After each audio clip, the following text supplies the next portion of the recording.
لو انت عايز تسافر المانيا علشان تعمل تدريب مهني وتشتغل، انت مش محتاج تدفع فلوس كتير لمكتب سفر، ومش محتاج تعمل حساب مغلق تقدمه للسفاره. الشركات دي تاخد منك فلوس عشان تعمل لك الحاجه اللي انا النهارده هعلمها لك ببلاش وفي دقائق معدوده. في الفيديو ده انا هشارك معاك شاشتي وهوريك ازاي تجمع كل فرص التدريب المهني في التخصص بتاعك، تقدم عليها كلها بشكل اوتوماتيك باستخدام الذكاء الاصطناعي، لحد ما ان شاء الله تضمن العقد اللي تسافر عليه بمرتب من اول يوم. لو اول مره تشوفني، اهلا، انا اسمي محمد ابو زيد، انا صيدلي ومطور برمجيات في المانيا. والسيستم اللي هنبنيه في الفيديو ده هيخليك مش محتاج مساعده من اي حد. كل اللي عليك بعد كده ان انت تشتغل على اللغه بتاعتك، والطبق اللي هنعمله خطوه بخطوه. هنعرف مع بعض ايه نوع التدريب المهني اللي انت المفروض تقدم عليه، فين بالظبط المعلومات المهمه لتخصصك زي المرتبات واماكن الوظائف، ازاي تحضر كل الورق اللي انت محتاج تقدم عليه بشكل احترافي بالنظام الالماني علشان تعلي فرصك احسن من اي حد بيقدم، وازاي ان انت تجمع كل الوظائف اللي بتنزل بسرعه باستخدام الذكاء الاصطناعي عشان الموضوع ياخد منك دقائق مش ساعات. الفيديو هيكون طويل شويه بس هيبقى متقسم فصول تحت الفيديو علشان تتنقل فيه براحتك. فلو حاسس ان الكلام ده مفيد بالنسبه لك، فبقيه المحتوى اللي انا بعمله هيبقى اكيد برضو مفيد ليك. فما تنساش تشترك في القناه، انا بعمل فيديو كل اسبوع بتكلم فيه عن فرص السفر وتعلم اللغه الالمانيه. طيب، في نوعين اساسيين من التدريب المهني او الاوس بيلدونج في المانيا، ودول مهم ان انت تبقى عارف الفرق ما بينهم علشان دول بيفرقوا في خطوه السفر. في نوع اسمه التدريب المهني المدرسي، ده النظام الكلاسيكي، او التدريب المهني العملي. الكلاسيكي ده اللي هو انت في البدايه بتبقى بتقضي معظم الوقت في المدرسه اللي انت بتاخد فيها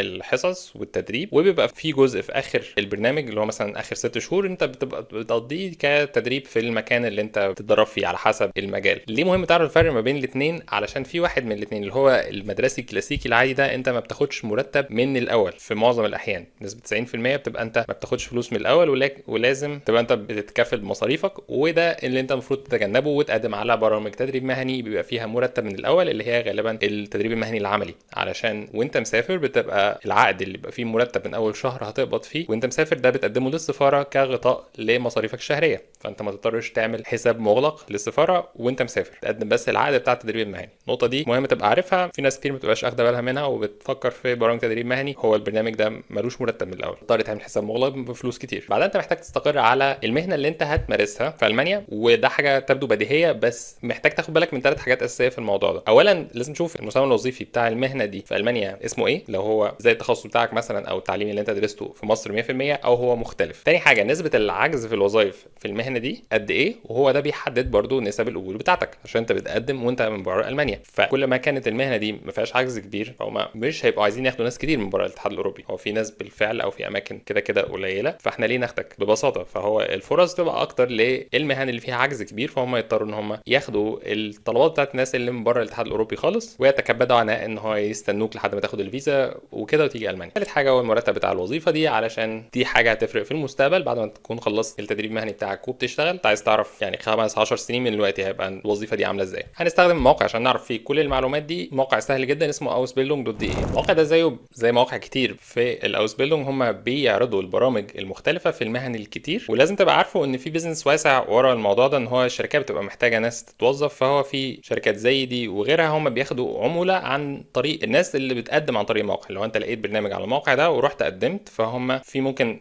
الابلكيشن بتاعتك تروح دايركت مثلا للشركه، او تروح لهم هم الاول وبعد كده هم يقرروا يبعتوها ولا لا. ليه بقى بيعملوا كده؟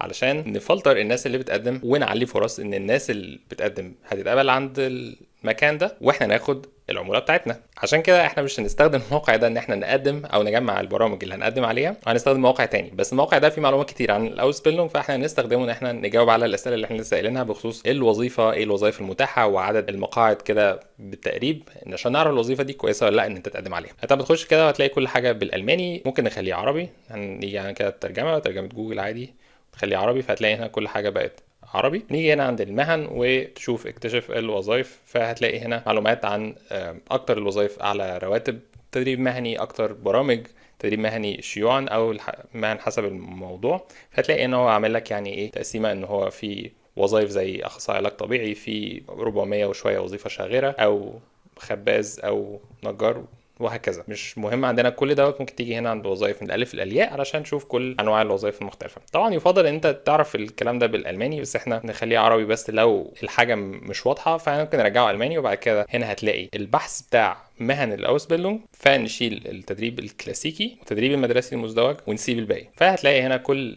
البرامج الاول بتاعه الدراسه المزدوجه، نشيل برامج الدراسه المزدوجه، وبعد كده فنرجع هنا كده نسيب الثلاث حاجات دول، اللي هو التدريب المهني الكلاسيكي، عرض تدريب مهني كلاسيكي، تدريب الداخلي. فهتلاقي مثلا مهن هنا فيها ارقام عاليه، فدي مهن فيها عجز كبير، ودي بتبقى علامه ان الوظيفه دي فيها عجز كبير، وممكن انت يبقى عندك فرصه اكبر ان انت تقدم عليها، زي مثلا اخصائي بصريات هنا، او عامل سكه حديد، او فني الكترونيات. دي كلها الوظائف اللي هي اعمال فنيه بتحتاج فنيين، وفي وظائف تانية مش بتحتاج فنيين بس برضه فيها عجز كبير. من اكتر المهن اللي فيها عجز في المانيا هي الممرض او الممرضه. ممكن ناخد دي كمثال ونحاول ان احنا نجمع بقى الاعلانات او كل البرامج بتاعه الاوسبيلدونج المتاحه دلوقتي اللي هو انت تقدر تقدم عليها النهارده، علشان نجمع الداتا دي ونبدا نقدم عليها كلها. هنعمل ده ازاي؟ هنسيب الموقع ده ونروح الموقع الثاني اللي احنا هنجمع من عليه الداتا دي، وهو موقع مكتب العمل الالماني. مكتب العمل عنده موقع الكتروني فيه داتابيس كبيره لاي حد بيدور على شغل او بيدور على تدريب مهني، ومش بس الشركات بتعلن عليه، بس هم كمان بيجمعوا الداتا دي من اماكن تانية مختلفه، وهو مصدر موثوق عشان ده مصدر حكومي. ودي اكتر داتابيس او قاعده بيانات متكامله في رايي، سواء للوظائف او للتدريب المهني بالذات النهارده. فانت هتكتب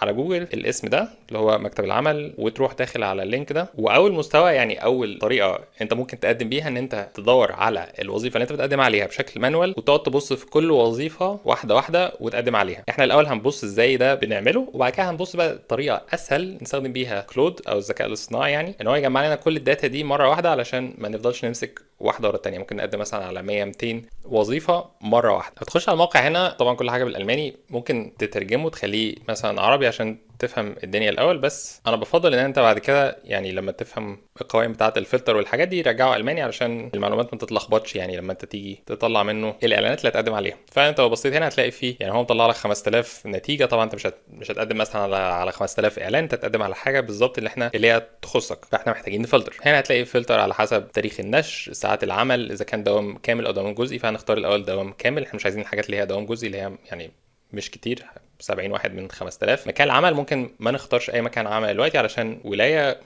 احنا ممكن نقدم على اي مكان في المانيا. وبعدين فلتر حاجه واحده بس هي المهنه. يعني انت لما تنزل تحت هنا تلاقي نوع التدريب المهني في المجال كله يعني بتاع الوظيفه دي او المهنه المعينه اللي انت بتقدم عليها. فاحنا ممكن نختار هنا ممرض نعلم عليها، ان هي بس احنا بندور على الاعلانات بتاعه برامج بتاعه التمريض. فتلاقي ان هو النتائج نزلت بقت 390 نتيجه بس. مثاليا احنا عايزين نقدم على 390 اعلان، طبعا ده يعني مش منطقي قوي، بس هنفترض ان احنا هنلم 390 اعلان دول عشان نقدم عليهم كلهم. ايه ده؟ لما تبص على اعلان فيهم، يعني لو دوست على واحد فيهم كده هتلاقي ان هو ده الاعلان اهو. دي المستشفى دي بتقول لك ان بدايه التدريب هتبقى في اغسطس الجاي، اللي هو يعني التاريخ اللي في برامج كتير تدريب مهني بتبدا في التاريخ ده، اللي هو بتبدا في شهر 8 9، ومده التدريب 3 سنوات. مهنه الممرض في المانيا انت تاخد مرتب من اول سنه، يعني المرتبات دي برضو بتلاقيها على الموقع بتاع ausbildung.de دوت. هتلاقي ان اول سنه انت بتاخد 1300 1800 يورو ل 1490، وبعد كده بيزيدوا تقريبا 100 يورو كل سنه، يعني بعد السنه الثالثه بتكون بتاخد حوالي 1500 يورو. ده في خلال فتره التدريب المهني. بعد ما تخلص المرتب بيكون مختلف، تقريبا بيبدا من 2600 في الشهر. وهتلاقي هنا في المتطلبات ان انت محتاج ان انت تكون شهاده اتمام المرحله المتوسطه، دي اللي هي شهاده المدرسه، ان انت تكون خلصت على الاقل مستوى اللي هو الاعداديه في المانيا، او تكون خلصت مدرسه ثانويه عامه في بلدك. ومن الحاجات المرغوبه فيه ان انت يكون عندك خبره اوليه في قطاع الرعايه الصحيه، ان انت يكون عملت تدريب قبل كده او عملت سنه تطوعيه في حته، يكون عندك خلفيه يعني شويه عن تدريب. فده اعلان وظيفه عادي جدا. والمهم هنا ان انت تعرف ازاي تبعت الطلب بتاعك او الابلكيشن بتاعتك. فهتلاقي هنا ده الايميل ورقم التليفون واسم الشخص يعني المسؤول. وممكن انت تقدم عن طريق الموقع بتاعهم، يعني انت ممكن تقدم بالايميل او التليفون، او ان انت تقدم دايركت عن طريق الموقع بتاعهم. طيب لو انت هتبدا تقدم على الاعلانات دي، ايه الورق الاساسي للتقديم؟ الورق الاساسي اساسي بسيط، وهو السيره الذاتيه بتاعتك، كفر ليتر او خطاب دوافع، يعني بتقول للمكان اللي انت رايح تقدم عنده ده انا ليه بقدم عندكم، او انتوا ليه تاخدوني يعني، وشهاده المدرسه بتاعتك او شهاده المعهد او اخر حاجه يعني انت درستها. لو درست جامعه فبتحط برده شهاده الجامعه، وعادي هو ده مش بيضر. في الاول بيشوفوا حتى تعليمك لحد فين ومفيش مشكله. يعني في ناس بتبقى دارسه جامعه لتخصص معين وبعدين هي مش لاقيه شغل في الحته دي، فعايزه تروح تدرس تدريب مهني، وده حاجه الالمان بيعملوها نفسهم او الناس برضو اللي جايه من بره المانيا، فدي حاجه متعارف عليها مش غريبه جدا. مثلا انت تكون دارس جامعه وعايز بعد كده تروح تسافر تدرس او سبيلونج او تعمل او تدريب مهني عشان تشتغل. تعمل فين السيره الذاتيه والكفر ليتر دول؟ احنا هنستخدم هنا موقع انا بستخدمه شخصيا، انا شايفه موقع سلس جدا وبيدي لك فورمات احترافيه تقدر انت تستخدمها بشكل مجاني تعمل عليه السيره الذاتيه والكفر ليتر ده. وهو البدائل التانية اللي مثلا شكل امريكاني او الانترناشونال مش بالظبط اللي بيبقى الشكل او الفورمات التقديم على وظائف في المانيا بيبقى عايزها، فهو دي اللي عاملينه شركه اوروبيه في النمسا تحديدا، وهم التمبلتس اللي فيه هي بالظبط اللي انت محتاجه علشان تقدم بيه على برامج او سبيلونج او شغل بشكل عام. اللي انت تعمله هتروح الموقع ده اسمه فلو سي في، تخش على الموقع دوت تعمل اكونت. بعد ما تعمل اكونت هتلاقي فيه قوالب مختلفه. اللي انت عايزه ان انت تعمل قالب بسيط يكون فيه لونين اللي هو مثلا اسود وابيض، ويبقى فيه صوره شخصيه زي مثلا القالب ده كده، ده الكلاسيك، هو اسمه كلاسيك كلير، وهو ده بالظبط اللي انت عايزه عشان تقدم بيه على شغل، بس تزود فيه ان انت تحط فيه صوره بتاعتك عشان في الاخر يبقى فيه حاجه زي السي في ده مثلا كده، او اي قالب تاني يفضل ما يكونش فيه اي الوان غير الاسود والابيض، ويتبع 3 أو 4 حاجات اساسيه. انه يبقى فيه جزء سمري ملخص عنك انت شخصيا، وطبعا هو بيكون متمحور حوالين الشخص اللي هم عايزينه للبرنامج التدريب المهني اللي هيجي يشتغل عندنا دوت في 3 سطور مثلا. بعدها هتبقى كاتب الخبرات المهنيه بتاعتك لو انت اشتغلت في حته قبل كده، لو ما اشتغلتش فخلي الجزء بتاع التعليم في الاول، وبعدها الجزء بتاع الخبره العمليه او الشغل. والتعليم بتاعك تاخد بالك ان هو هيبقى متسلسل، يعني هو من اخر حاجه بالتواريخ اللي هو من شهر كذا سنه كذا لحد شهر كذا سنه كذا، وما يبقاش فيه حاجات، ما يبقاش فيه جاب او يعني فوارق زمنيه كبيره، علشان دي بتبقى علامه استفهام بالنسبه له. بعدها بقيه الاجزاء اللي معظمنا عارفها في السيره الذاتيه زي المهارات، اللغات، وفوق خالص بيانات التواصل بتاعتك اللي تبقى صح، وتحط صوره كده ايه مهندمه. دلوقتي الذكاء الاصطناعي ممكن حتى لو ما عندكش صوره يعني كويسه ممكن تاخد اي هيد شوت ليك وتحطها على نانو بنانا مثلا بتاع جوجل ويعمل لك صوره هيد شوت تقدر تستخدمها سواء في السي في او في لينكد ان او ايا يكن. بعد ما تعمل ده نفس الموقع بيديك فرصه ان انت تعمل برضو كفر ليتر. كفر ليتر ده اللي هو بيبقى شكله كده، هو بالظبط خطاب موجه للمكان اللي انت هتقدم بيه على شغل، وبتكتب فيه 3 فقرات في يعني في نص صفحه او 3/4 صفحه هم ليه ياخدوك انت بالذات وما ياخدوش حد تاني. وده برضو حاجه تقدر انت تعملها باستخدام الذكاء الاصطناعي، ما تخليش الكلام جينيريك قوي، بس انت ممكن تدي لكلود او تشات جي بي تي كل الملخص بتاعك، او تدي له برضو مرفق السي في بتاعك عشان يبقى عنده خلفيه عنك، والديسكريبشن او وصف الوظيفه بتاعت الاعلان اللي انت لسه هتقدم عليه ده، وهيديك يعني 3 فقرات تقدر تتعدل فيهم شويه تخليه مش باين قوي ان هو معمول بالذكاء الاصطناعي، عشان الناس دي بتقرا كل يوم يعني عشرات من الابلكيشنز دي، وانت عايز ان انت ما تبقاش شبه كل الناس اللي بتقدم برضو. بس انا اضمن لك يعني لو انت عامل الحاجات دي، في ناس كتير انت مش متخيل قد ايه من الناس اللي بتقدم بيبقوا مقدمين سواء ابلكيشنز ناقصه ما فيهاش الورق اللي هم عايزينه، او الكلام اللي هم كاتبينه مش بالظبط يعني بياخدوا بالهم من الحاجات دي. ف لو انت مشيت على الاقل على الخطوط العريضه دي هتلاقي ان انت بتطلع في الاخر بابلكيشن محترمه. بعد ما تعمل الحاجتين دول فانت معاك السي في والكفر ليتر. الشهادات بتاعتك تكون مترجمه، يفضل باللغه الالمانيه وموثقه، او لو انت ما لحقتش لسه توثقها فتبقى على الاقل مترجمه الماني. وشهاده اللغه تفضل برضو لو عندك، لو مش عندك فتخلي على الاقل كل ورقه ده بالالماني، وتكون كاتب فيه ان انت مستواك اللغوي على الاقل دلوقتي بي 1 او بي 2 اللي هو بي 1 او بي 2، علشان كل البرامج بتاعت التدريب المهني دي بتحتاج ان انت تكون بتتكلم الماني بالمستوى ده. طيب كل اللي اتكلمنا فيه ده ممتاز، بس لو احنا عايزين نقدم على برامج كتير احنا محتاجين ان احنا نخلي العمليه بتاعه البحث والجمع البيانات دي تتم بشكل اوتوماتيك اكتر، اللي هو يعني احنا نجمع البرامج كتير في جوجل شيت او اكسل شيت علشان نقدم عليهم مره واحده، عشان انا مش همسك كل برنامج. لو مثلا احنا في الفلتر اللي عملناه ده طلعنا حوالي 400 برنامج، ما ينفعش ان انا همسك كل واحده واحده، هاخد مني وقت كبير جدا. وفي الحاله دي طول ما انت من بره المانيا فانت بتعتمد مش على ان انت تقدم على برنامج واحد وتعمل يعني الابلكيشن كويس جدا، بس انت تقدم بالك، تقدم كتير جدا، وتامل ان هو من كل مثلا 100 ابلكيشن انت هتبعتهم يبقى عندك فرصه قبول في 2 أو 3، فعشان كده انت محتاج تقدم كتير. والذكاء الاصطناعي النهارده سهل الموضوع ده كتير، عشان كده النهارده هنستخدم طريقه بكلود. كلود لو انت ما تعرفش فده موقع بيستخدم الاي اي الذكاء الاصطناعي عشان يساعدك في مهام كتير. والمميز في كلود مش بس عشان هو يعني اشطر موديل ذكاء اصطناعي، ولكن ان هو في ادوات كتير، في تولز كتير بتتيح لكلود ان هو كموديل او ايجنت ان هو يعمل لك حاجات تسهل عليك التاسك ده لو انت هتعمله بشكل مانوال. كل اللي احنا هنعمله ان احنا احنا هنروح على كلود. لو انت ما عندكش اكونت فانت هتعمل اكونت. واحنا النهارده في التاسك ده بالذات اللي احنا هنعمله احنا محتاجين اداتين اتنين. اول اداه اسمها ابيفاي. ابيفاي ده انت رحت على الموقع اللي هو apify.com، هو ده كل شغلته ان هو بيجمع داتا من مواقع معينه. يعني هو بيبقى فيه ناس بتعمل عليه حاجه اسمها سكريبر ده اللي هو انت مثلا عايز تجمع بيانات من اي موقع مثلا جوجل مابس، امازون، اي حاجه، وتاخد الداتا دي تعمل بيها اي حاجه انت عايزها. فدي عمليه مش دايما بتبقى سهله عشان معظم المواقع ما تبقاش عايزه ان انت تاخد الداتا دي من عندهم، وتبقى عايزينك انت تقعد في الموقع بتاعهم تاخد انت الداتا دي واحده واحده. فعشان كده ابيفاي سهل عليك الموضوع ده، او يعني السكريبرز دول بياخدوا الداتا دي، وانت لو هتستخدم ده بشكل دوري فهو ده بفلوس. يعني هو مش دايما ببلاش، بس انت لو عملت اكونت اول ما بتعمل اكونت هو بيديك شويه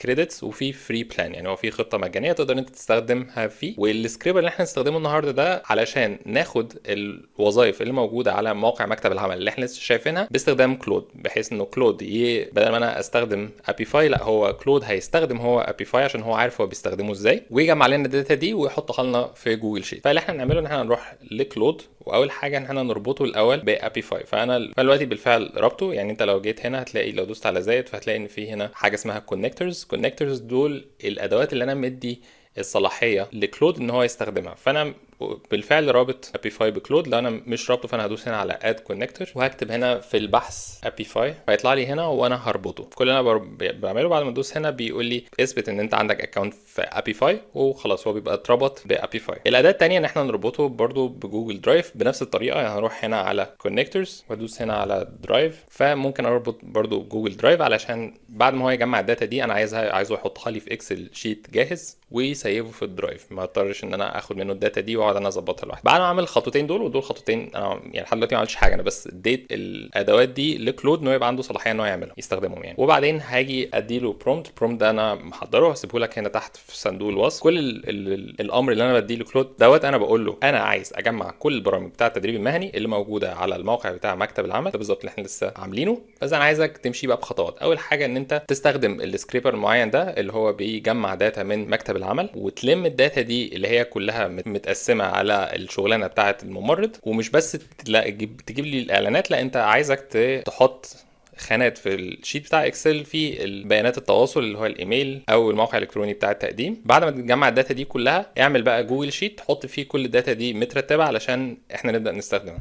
بس انا راح نديله بس الامر وهو هياخد بقى ايه مثلا بتاع دقيقتين 3 هيبدا ان هو يشتغل. انا لو رحت هنا لابيفاي هلاقي ان في الداشبورد هو السكريبر بدأ يشتغل. يعني هو هنا هو بيطلب مني اهو بعد اذنك انا عايز استخدم ابيفاي، فانا هقول له اوكي allow. ولو جيت هنا في ابيفاي هلاقي ان هو بالفعل هو شغال راننج، هو بيرن السكريبر ده بتاع اربايتس اجنتور او مكتب العمل، وعمال يطلع في نتائج. يعني هو عمال يطلع بيحسب هنا دي عدد النتائج اللي هو وصل لها دلوقتي. هيبدا يشتغل كده مثلا بتاع دقيقتين 3 وبعد ما خلص اهوت يعني احنا شايفين هو لسه مخلص. هتلاقي ان هو بنى الشيت ده، وانا لو رحت جوجل درايف عندي هلاقي ان هو ده النتيجة اللي هو طلع لي بيها. النتائج عبارة عن 390 اعلان، ده هم بالظبط اللي احنا لقيناهم لما كنا فلترنا اول مرة، ومتقسمين حاجة انا يعني كان هياخد مني لو كنت عملت ده كان هياخد مني وقت كبير جدا. لو كنت عملت ده بشكل مانوال هو كاتب لي بالظبط العنوان بتاع الوظيفة ان احنا عايزين حد بسرعة، وده اسم صاحب العمل اربايت جيبة، ودي المدينة، وده العنوان بالظبط بتاع المكان بتاع الشغل.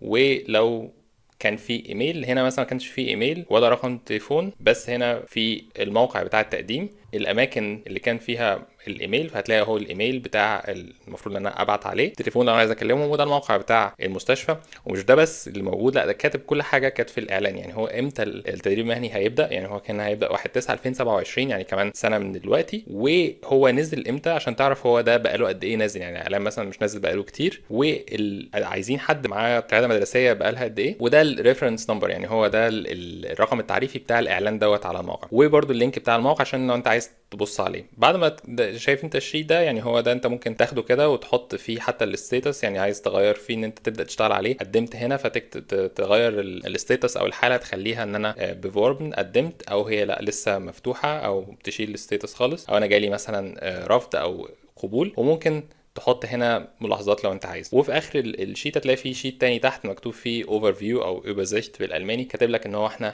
لقينا 390 اعلان، منهم 143 فيهم ايميل، و119 فيهم تليفون، و121 فيهم ويب سايت. يعني هو دول ايه شويه كده ايه احصائيات عن عمليه البحث اللي احنا عملناها. الموضوع ده سريع جدا، ولو بصيت على ابيفاي هتلاقي الموضوع يعني كلفني اقل من دولار. يعني هو ابيفاي اول ما انت تعمل اكونت هو بيحط لك تقريبا 2 دولار او على حسب انت فين. يعني انا اول ما عملت هو حط لي 2 دولار رصيد في حسابي اول ما انت بتعمل الحساب، وبعد كده لو انت عايز تزود فانت بتزود من عندك. بس هو السكريبر ده نفسه هو بياخد دولار على كل 1000 عمليه بحث. يعني انت لو جمعت 1000 وظيفه هو هيبقى بدولار واحد من الرصيد، وده اللي هو رقم قليل جدا مقارنه مثلا بالوقت اللي انا كنت ممكن اضيعه بعمل حاجه زي ديت. بعد ما تكون جمعت بقى كل الداتا دي تبدا ان انت تقدم عليها بسهوله. هيبقى سهل كتير ان انت عارف ان انا بقدم على كام وظيفه، واقدر ان انا اتتبعها بسهوله علشان عندي الداتا كلها موجوده. حتى لو مثلا انا قدمت على وظيفه ما وبعد كده قدمت على 100 وظيفه وحد بعت لي